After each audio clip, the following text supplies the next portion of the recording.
Olá, povo de Deus, quinta-feira, 11 de janeiro de 2024, primeira semana do tempo comum. A nossa reflexão de hoje é a partir de 1 Samuel 4, de 1 a 11, Marcos 1, 40, 45. Naqueles dias, os filisteus reuniram-se para fazer guerra a Israel.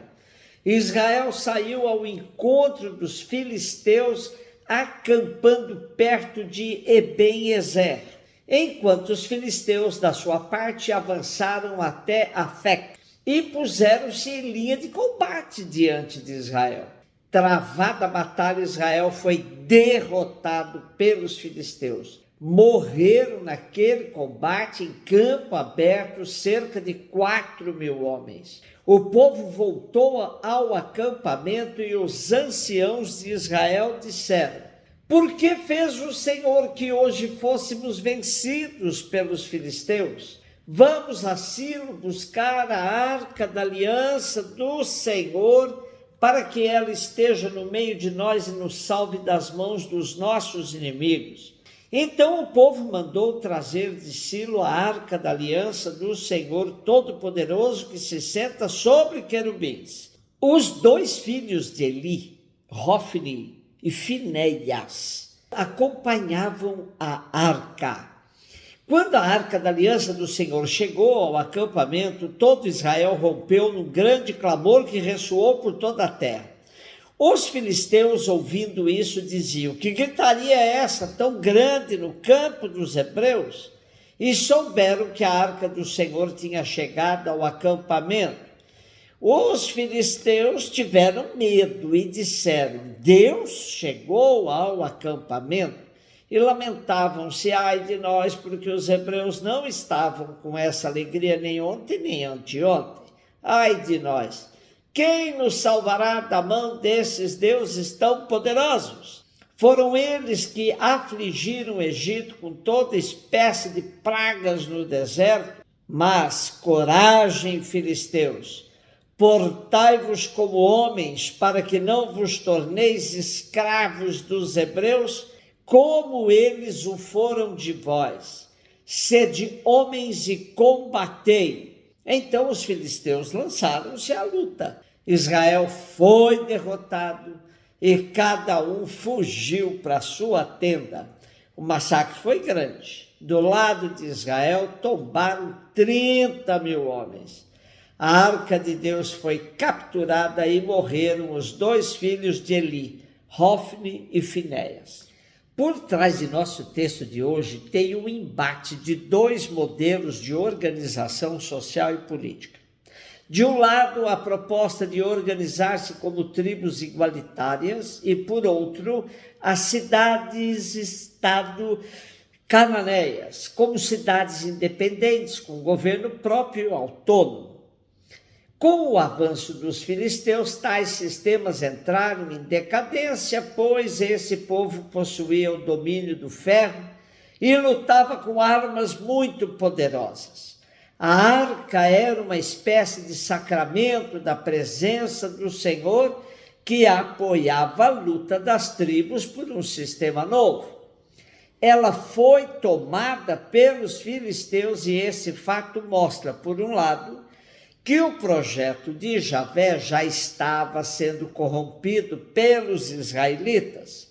Por outro lado, indica que o sistema das tribos não era suficiente para conter o avanço de um forte inimigo externo. Deus está do lado do povo, mas não é automático. Sem compromisso com a justiça e séria organização, não há avanço popular. Marcos 1, 40, 45. Um leproso chegou perto de Jesus e de joelhos pediu: se queres, tens o poder de curar-me. Jesus, cheio de compaixão, estendeu a mão, tocou nele e disse: eu quero, fica curado. No mesmo instante, a lepra desapareceu e ele ficou curado. Então Jesus o mandou logo embora, falando com firmeza: não contes nada a ninguém, Vai, mostra-te ao sacerdote e oferece por tua purificação o que Moisés ordenou como prova para eles. Ele foi e começou a contar e divulgar muito fato.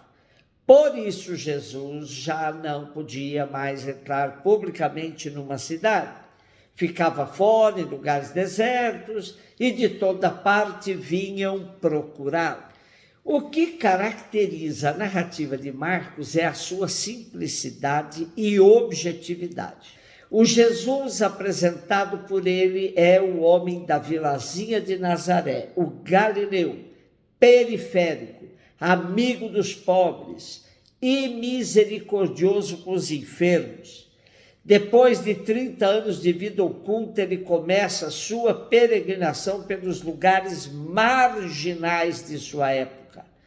Aí os pobres vão percebendo que ele era diferente de tudo o que eles já tinham conhecido.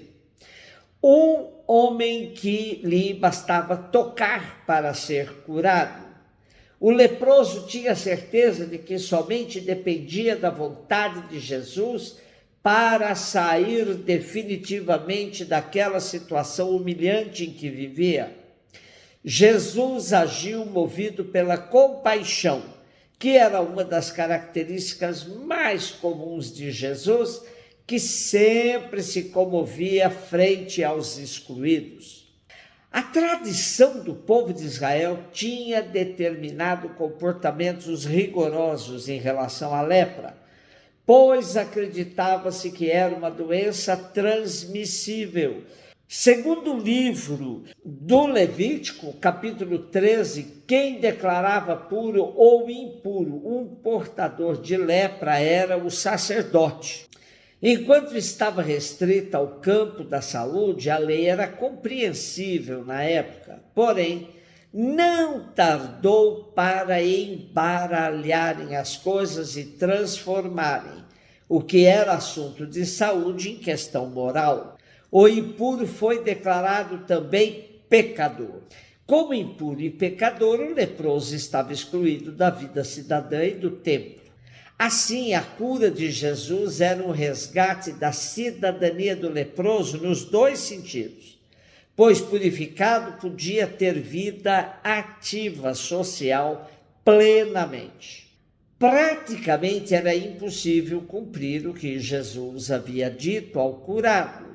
Não contes nada disso a ninguém, pois, uma vez curado, o ex-enfermo podia frequentar todos os ambientes novamente.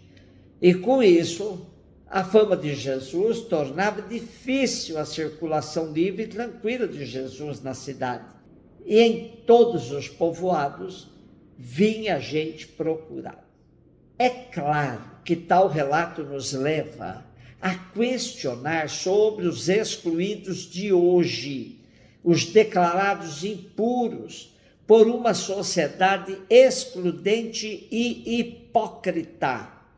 Vivemos mergulhados num mar de preconceitos, racismo, xenofobia, misoginia, homofobia e outros preconceitos. Mas todos eles têm como denominador comum a aporofobia, que é o preconceito contra os pobres. O Papa Francisco vem insistindo no processo da sinodalidade. Porém, a igreja só será sinodal se for inclusiva.